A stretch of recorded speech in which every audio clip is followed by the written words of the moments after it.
et sécurité de pays d'Afrique centrale au menu de la rencontre du COPAX qu'a présidé Daniel Aselo, vice-premier ministre en charge de l'intérieur et sécurité. Occasion pour ces derniers de fustiger l'inaction de la communauté économique des États de l'Afrique centrale sur l'agression rwandaise. Dans ce journal, vous aurez beaucoup plus de détails. Le délabrement de route à Kinshasa, on en parle également dans ce journal, précisément de la route qui relie la place Kitambo Magasin au terminus des pompages allongeant le fleuve Congo. Nos reporters étaient sur place pour s'enquérir du calvaire de riverains de ces coins, la réhabilitation de cette route et leur demande aux autorités congolaises. Mesdames et messieurs, c'est ce qui constitue la vitrine de votre journal, les développements sous peu.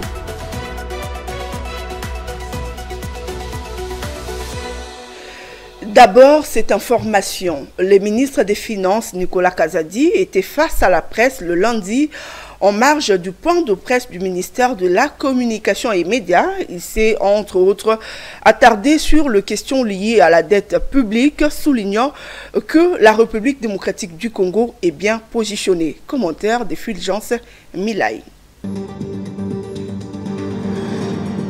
Au cours de cette rencontre avec la presse, le ministre des Finances Nicolas Kazadi a souligné la question liée à la dette publique, citant la Direction générale de la dette publique, en signifiant que la République démocratique du Congo est sous-endettée. Au regard de son PIB, son budget et d'autres atouts financiers, la RDC est en ordre régulier de pouvoir s'endetter. Alors on parle d'explosion de la dette, mais d'abord ce que moi je dirais c'est que nous sommes désespérément sous-endettés.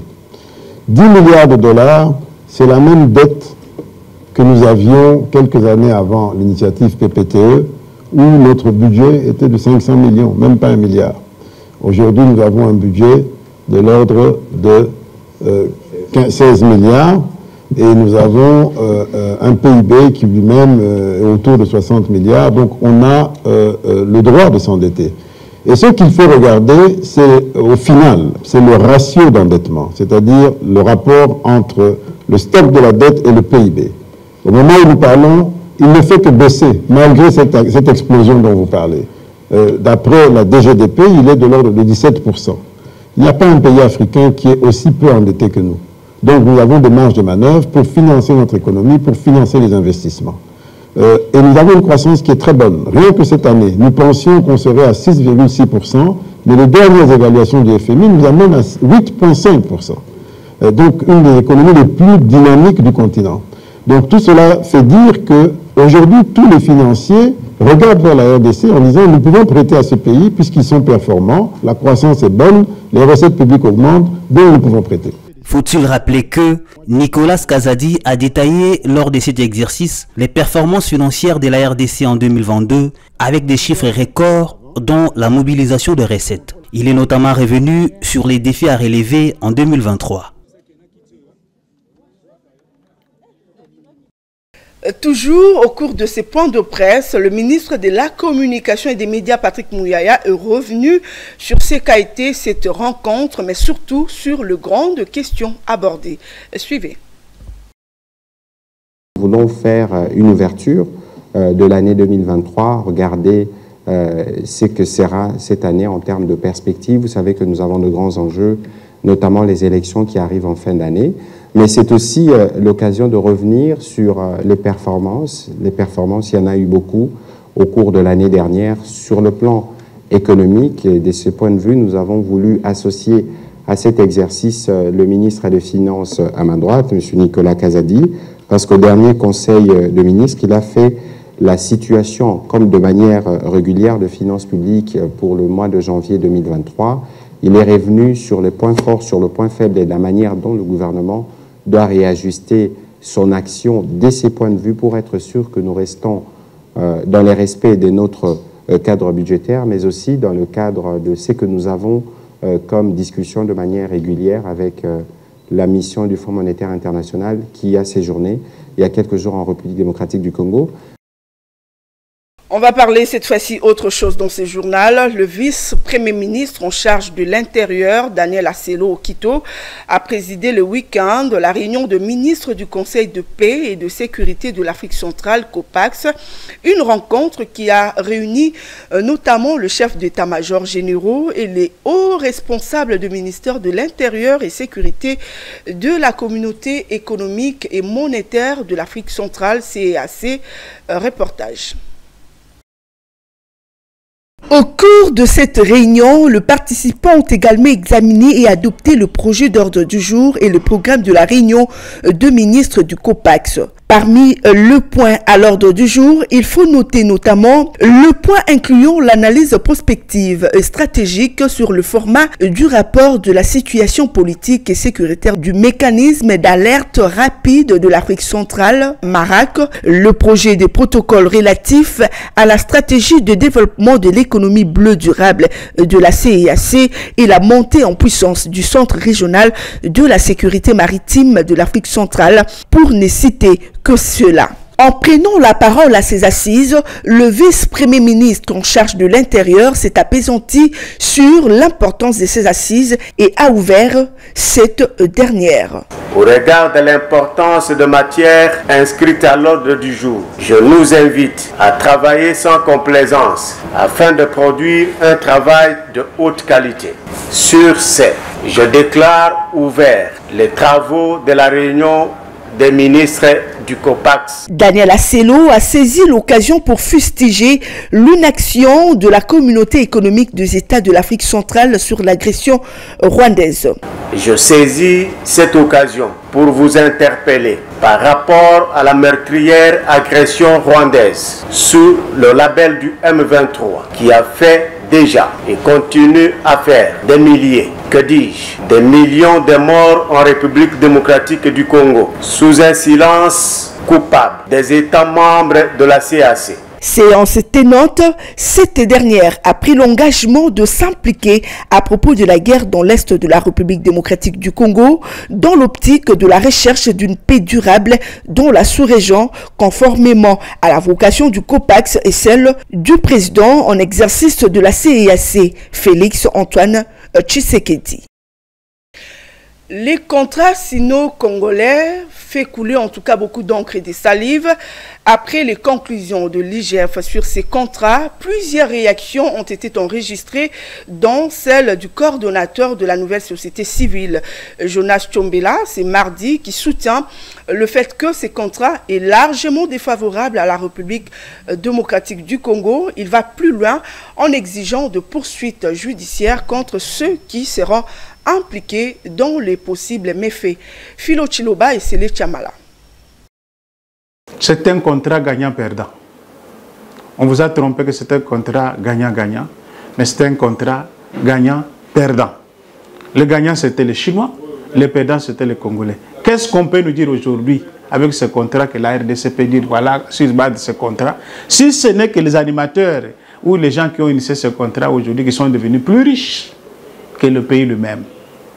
C'est un contrat qu'il faut purement et simplement annuler. C'est un crime économique et poursuivre les hommes et les femmes qui ont été à la base de ce contrat très dangereux et léonin. Nous sommes là, vous savez que la nouvelle société civile, elle a une spécialité, la mobilisation dans la rue. Nous allons dans un proche avenir prendre contact avec l'ODEP pour voir dans quelle mesure la pression peut venir du côté de la population congolaise pour demander d'abord le compte sur ce contrat. Qu'en est-il devenu? Il semble même qu'il y a de l'argent que les Chinois nous doivent et que nous n'avons pas encore eu le temps d'entrer en possession. La société civile peut s'organiser pour intenter une action en justice contre ces hommes et ces femmes qui ont été à la base de ce contrat qu'on nous a menti que c'est un contrat gagnant-gagnant qui est devenu aujourd'hui un contrat gagnant-perdant. Nous ne disons pas que la Chine est mauvaise ou elle est comme ça, mais c'est la capacité des négociants. Aujourd'hui, on ne sait pas clairement et concrètement la RDC a gagné quoi. C'est un contrat de 9 milliards. La RDC a gagné quoi sur les 9 milliards? Si ce n'est que des mines qui ont été offertes qui est exploité. Et aujourd'hui, les gens qui sont dans les parages de ces mines, il n'y a rien qui arrive à la population. Vous savez, l'UGF a ce mandat-là de rechercher, d'auditer, de voir ce qui a été bien fait, mais aussi de conseiller pour que ça s'améliore. Le drame, c'est que la justice ne suit pas. Toujours sur cette question de révélation de l'inspection générale de finances, IGF, sur le contrat sino-congolais, quelques Quinois apportent leur soutien à cette institution de contrôle et louent les efforts entrepris par Jules Alinguete et son équipe. Un reportage de Claude Kungu et Joe Manana. Après des révélations accablantes faites par l'inspection générale des finances sur les contrats sino-congolais, quelques Quinois rencontrés louent les efforts de l'IGF et exige par ailleurs aux Chinois de respecter les cahiers des charges, mais aussi les partenaires congolais. Je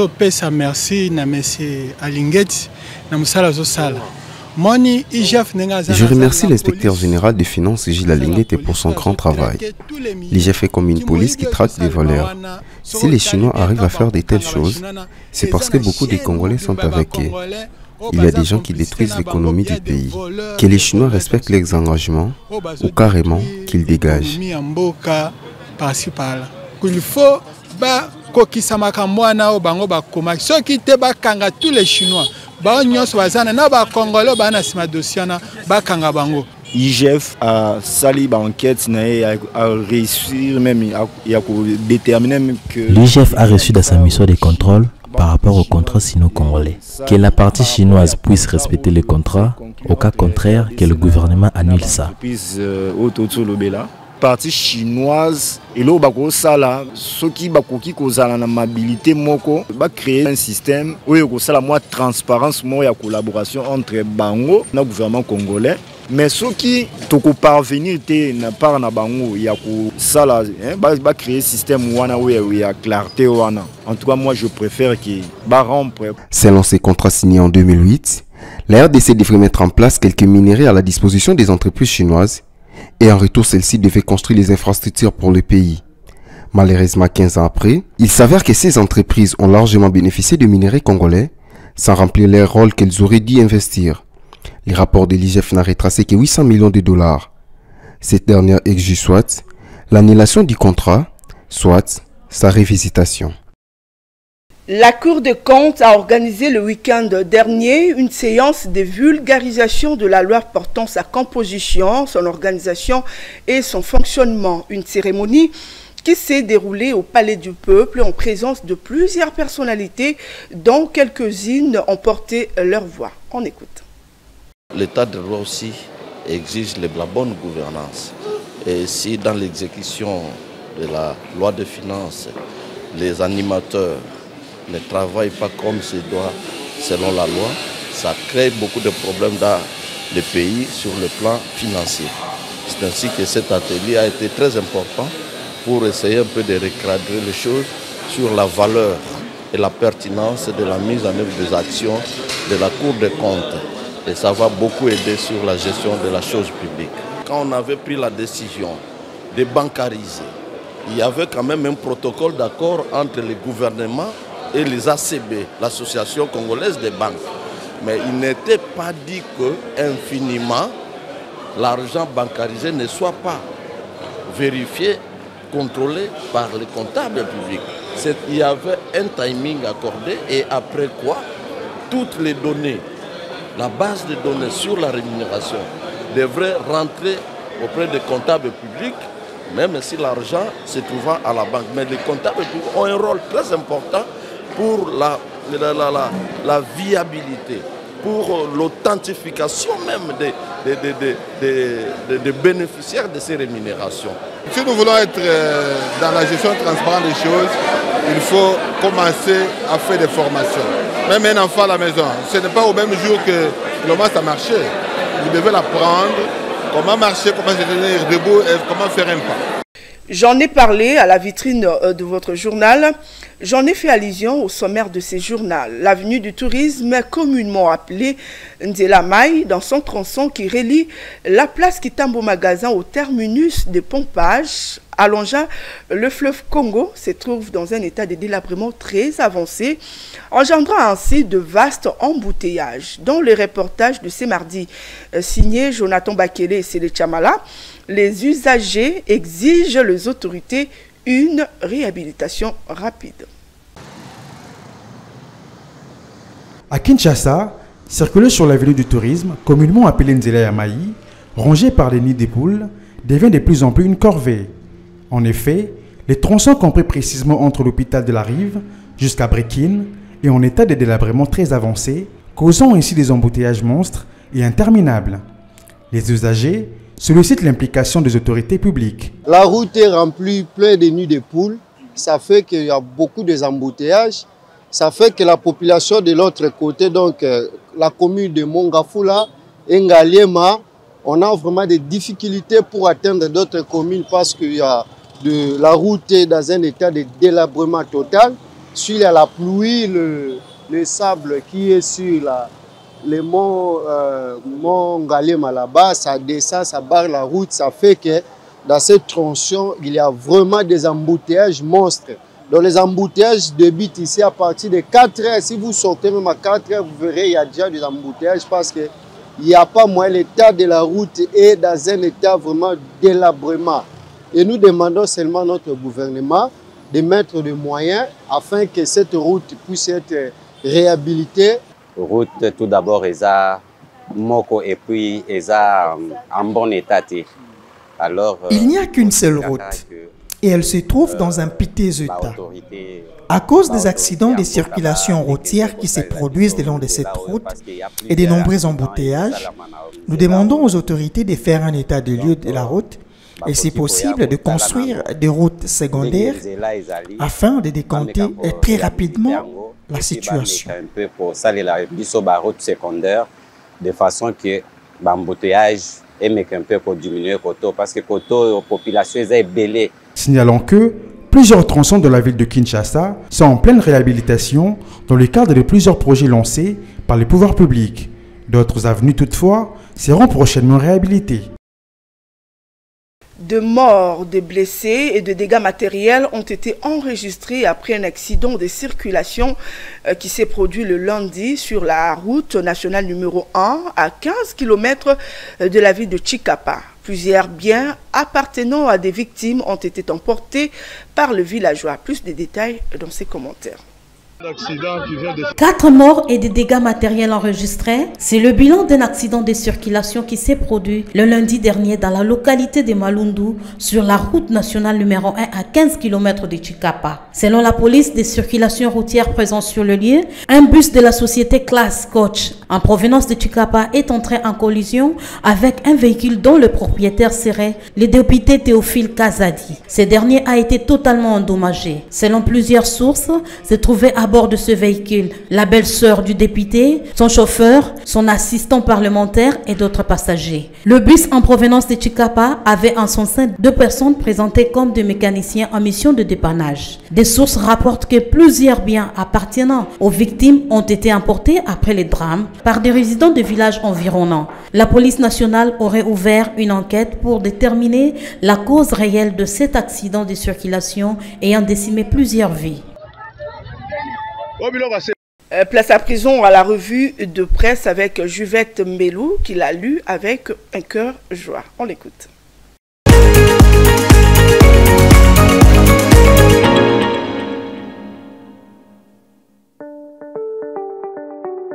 Bienvenue à toutes et à tous et bienvenue dans cette revue de presse économique.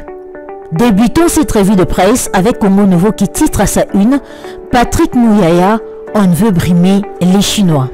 Le gouvernement congolais soutient le rapport de l'inspection générale des finances sur le contrat sino-congolais.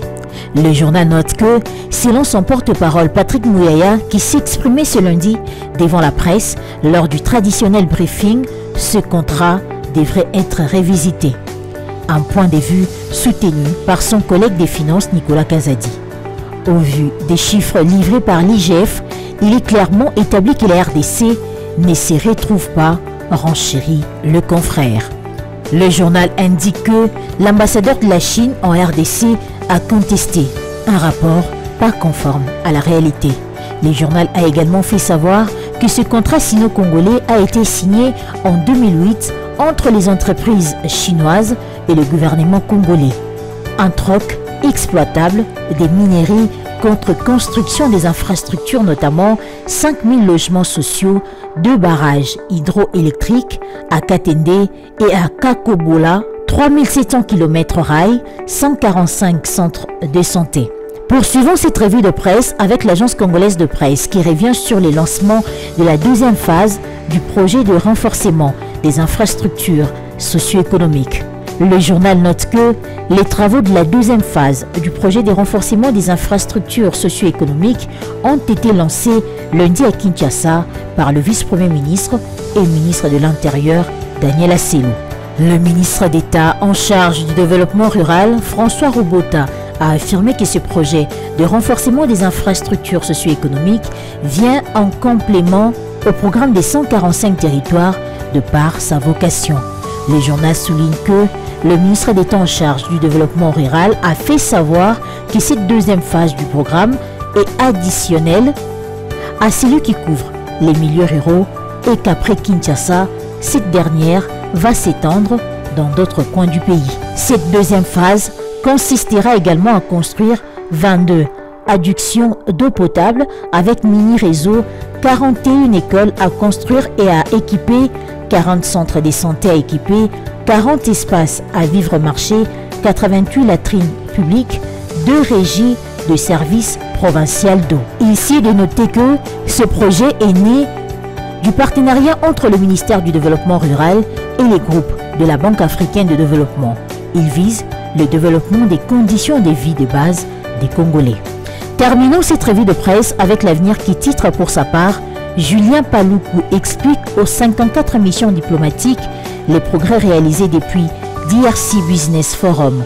Le journal note que les étapes franchies et celles à venir pour 2023-2024 dans l'exécution du grand projet panafricain de la construction de l'usine de fabrication des précurseurs des batteries électriques en République démocratique du Congo ont été expliquées ce week-end par le ministre de l'Industrie Julien Paluku aux 54 missions diplomatiques basées à Addis Abeba en Éthiopie.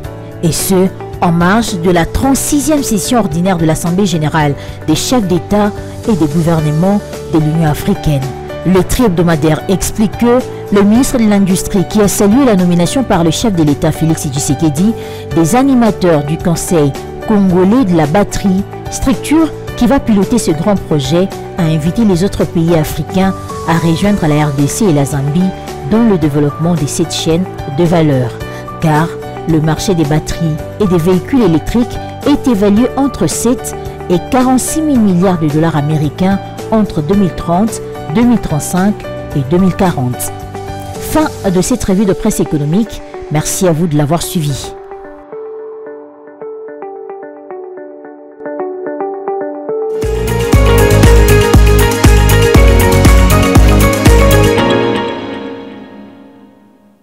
Avant de boucler complètement cette édition d'information, on va prendre le rappel de titres pour tous ceux qui nous ont pris en cours.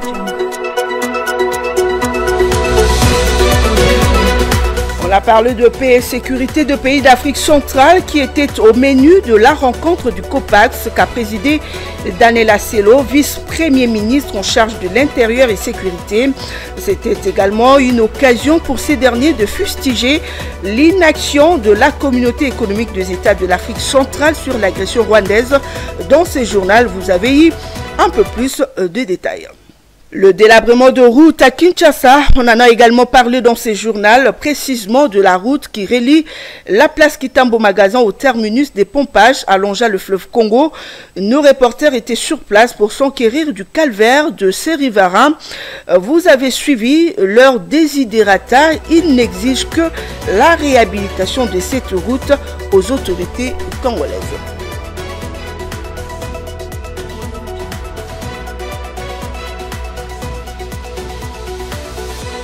Voilà, c'est ce qui met fin à votre journal et merci à vous de l'avoir suivi. Au revoir et bonsoir chez vous.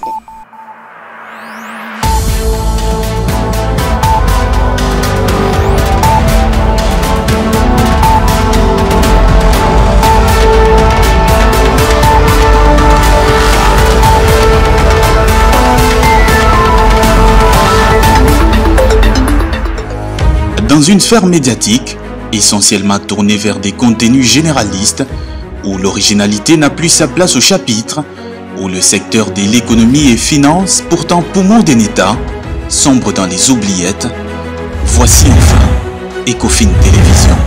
Économie et finance télévision, votre chaîne thématique essentiellement économique, vous offre un contenu original. Nous traitons des questions monétaires, commerciales, énergétiques, minières, pétrolières et environnementales. Notre créneau, vous proposer des informations, des analyses, des perspectives et prévisions économiques. Ecofin Télévision vous permet également de comprendre la coopération entre les États et les institutions, sans oublier l'épineuse question de la dette. Ecofin Télévision, tout savoir sur les investissements, les échanges commerciaux, la balance commerciale et la balance des paiements, le taux d'échange, l'état des lieux de la lutte contre les détournements des finances publiques, la coopération bilatérale ou multilatérale. Ecofin Télévision vous explique comment l'économie nationale est directement liée à l'économie mondiale. Notre particularité fait notre originalité. C'est pourquoi nous disons Ecofin Télévision, mieux que savoir sur l'économie et finances, comprendre.